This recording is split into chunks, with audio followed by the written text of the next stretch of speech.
Hello everyone. Welcome to another video going over a creature I wrote. This time, at the prompting of a friend, I turned Galamoth, a quote-unquote secret boss from Castlevania Symphony of the Night, into a level 24 creature. As normal for these creations, you can find them 100% free on my Patreon, which will have a link in the video description. I appreciate any support, from a free follow, like, or subscribe, to a monthly contribution, or even just comments. I've actually written a script for this video, so let me know if you like the pacing and points I cover in the description below. So let's look over Galamoth. I'll read over the text first, and then cover some of my thoughts and reasoning in the design. Galamoth, King of the Damned. Galamoth is a fiend with a plan to conquer the dark realms of the multiverse and usurp their rulers. He has begun with focusing on ripping the title of Dark Lord from an ancient vampire, hell-bent on destroying not only the Dark Lord but the entirety of the vampire's history through time, allowing him to retroactively have always been the Dark Lord in their stead. Sometimes called the King of Demons, there is a reality in which Galamoth has already and has always ruled over the Outer Rifts. He is no demon himself, however, defying the trappings of the three vile Outer Realms and making himself no ally to any of them. Some say he has already conquered the multiverse several times, and that this is not his original incarnation, but another conquest in an eternal journey through time and reality.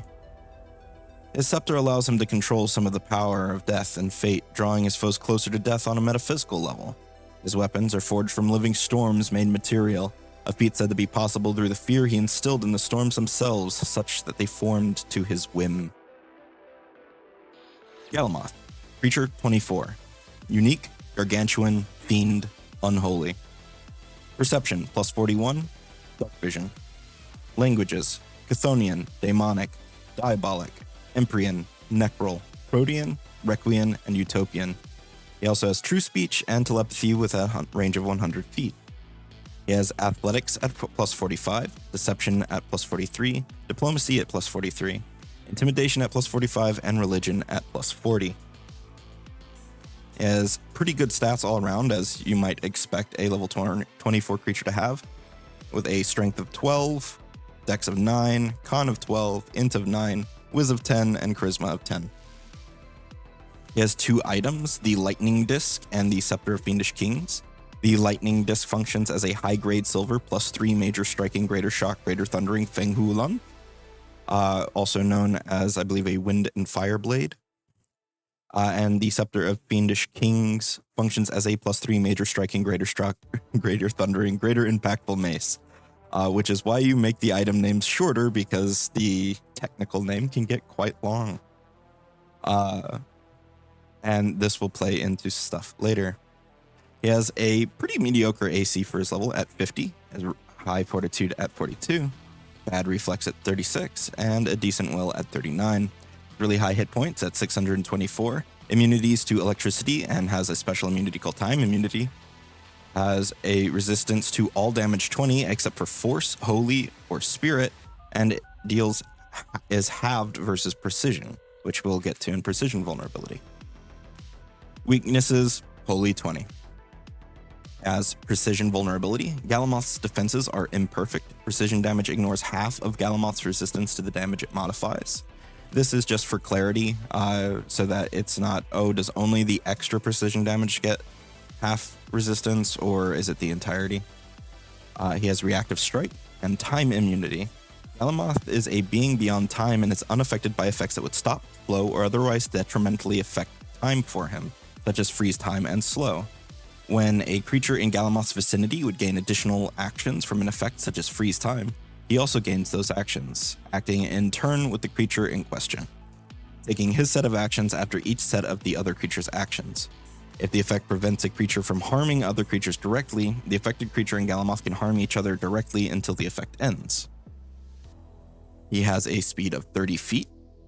He has a melee with his Lightning Disc, which is a plus 44 to hit, agile, disarm, finesse, parry, reach of 15 feet, unarmed, and unholy. Or it should not be unarmed, actually. That is from leftover from when I was giving him a claw attack instead. So ignore the unarmed trait. I will put an errata to that in the Patreon post. He has damage of 44 plus 28 slashing, plus 1d6 electricity, and 1d6 sonic from the runes. And he has the melee of the Scepter, which is plus 44, magical, reach 15 feet, shove, and unholy. Deals 4d6 plus 28 damage, plus 1d6 force, plus 1d6 sonic, plus 1d6 electricity. And he has a ranged Dark Sphere attack, which is plus 41 to hit, has the agile, magical, and range increment 40 feet traits, unholy, and void. Deals 8d8 void damage with no flat modifier, and requires that he be wielding his scepter. He has some divine innate spells with a moderate DC instead of high DC, and attack bonus. Slightly modified, I believe it's actually in between. And he has in between moderate and high, and he has freeze time, chain lightning, horizon thundersphere at 9th. He has chain lightning 3 times at 6th. He has 3rd level haste at will, self only, and horizon thundersphere at 3rd level at will, and has 10th level electric arc as a cantrip and constant true speech at 7th level. Or rank. I should be saying rank instead. So I've already deviated mildly from my script because I'm realizing things as I'm reading. Anyway, he has Dark Burst, 1 action to 3 actions. Requirements: Galamoth must be wielding his scepter. Effect: Galamoth unleashes a torrent of dark spheres from his scepter, making 1 strike for each action spent on Dark Burst. On a failure, success, or critical success, the target and adjacent creatures take 4 additional void splash damage. On a success or better, the target must succeed a DC 48 fortitude save or have increase their doomed condition by 1. Galamoth cannot use Dark Burst again for 1d4 rounds. Grand Slam, 2 actions. Requirement: Galamoth must be wielding his scepter. Effect: Galamoth slams his scepter down, causing it to erupt with the fury of a divine storm, dealing 8d12 electricity damage and 8d8 sonic damage. Other creatures in a 20-foot burst centered within 15 feet must attempt a reflex save DC 48. Galamoth cannot use Grand Slam again for 1d4 rounds. On a critical success, the creature is unaffected. On a success, they take half damage and are pushed 5 feet away from the center of the burst. On a failure, they take full damage and are pushed 10 feet. And on a critical failure, they take double damage and are pushed 20 feet. So, onto my notes. Lore-wise, there wasn't actually a lot to Galamoth. Plenty of implications of his power, machinations, and desires, but almost nothing concrete. So I ad-libbed a little bit to flesh him for a game where he might appear as a big baddie. I feel he's a little on the simpler side mechanically, with some nice twists, but he would definitely benefit from some love in building him up through encounters with his minions, and even having him be an enemy of an enemy that may see the party joining forces with either him or your normal BBEG that he's attempting to overthrow, or to allow a culmination of the previous BBEG to reveal that a greater threat looms. His AC is pretty moderate, as are many of his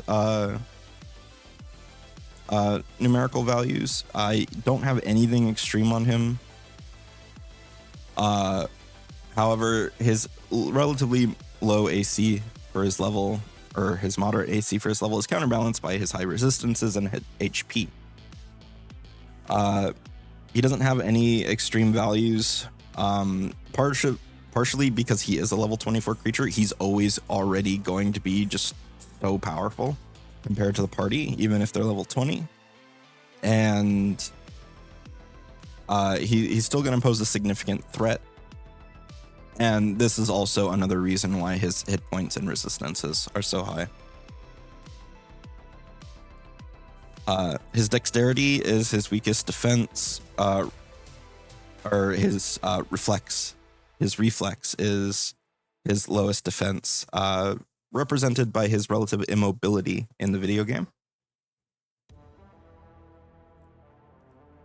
Time immunity is derived from some of the lore I could find on Galamoth, and from his soul power in another game, Aria of Sorrow, which allows the main character Soma to see and be unaffected by altered time.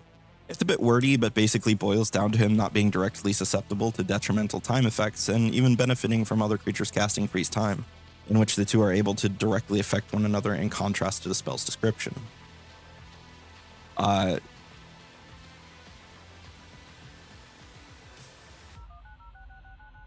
Bleh, sorry. Getting used to this still. Galamoth is a bit of a switch hitter, being good in melee, but also having access to a decent number of spells, most of which are electricity based, but also a couple of time spells beneficial to him, being freeze time and haste. Though his spellcasting is a bit weaker, given the devastation that his melee attacks can bring, because his melee attacks do have all the benefits of these runes, so on a crit, he does like 3 different things with his scepter and 2 different things with the lightning disc, just in addition to hitting. So it's quite a bit. It has very devastating attacks. Dark Burst might seem pretty weak for a limited use ability. However, it doesn't force him to target all different creatures with this. So while the extra 4 damage, whether it be guaranteed chip damage on a failure or just a little extra on a success or crit, doesn't seem like much.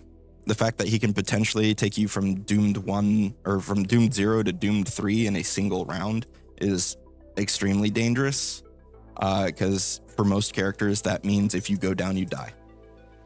And if he's able to get this off a second time in a fight, it's possible he can outright kill you with doomed. So he has that very dangerous ability, or he can spread it out more, as the GM might do in certain fights, just to make it a little more reasonable. Grand Slam is a little more traditional of an AoE. It's damage and an ancillary effect. Basically, he might take advantage of verticality or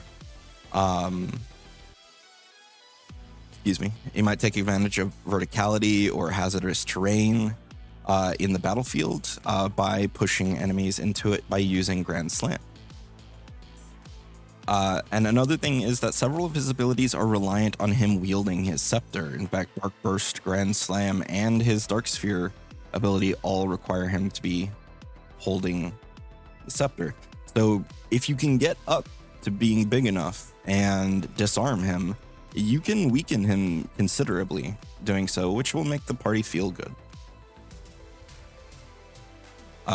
So that's Galamoth. Let me know what you think. Tell me if there's anything you'd like to see me make next.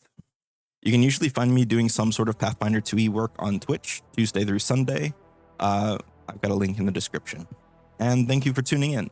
Please consider liking if you liked the video, subscribing for more, and checking out my work on Patreon. I also sell some other things like token borders on Ko-Fi, and if you'd like to check me out there just to drop a one-time donation or see what else I've got, some stuff's free. Anyway, thanks for watching. Peace.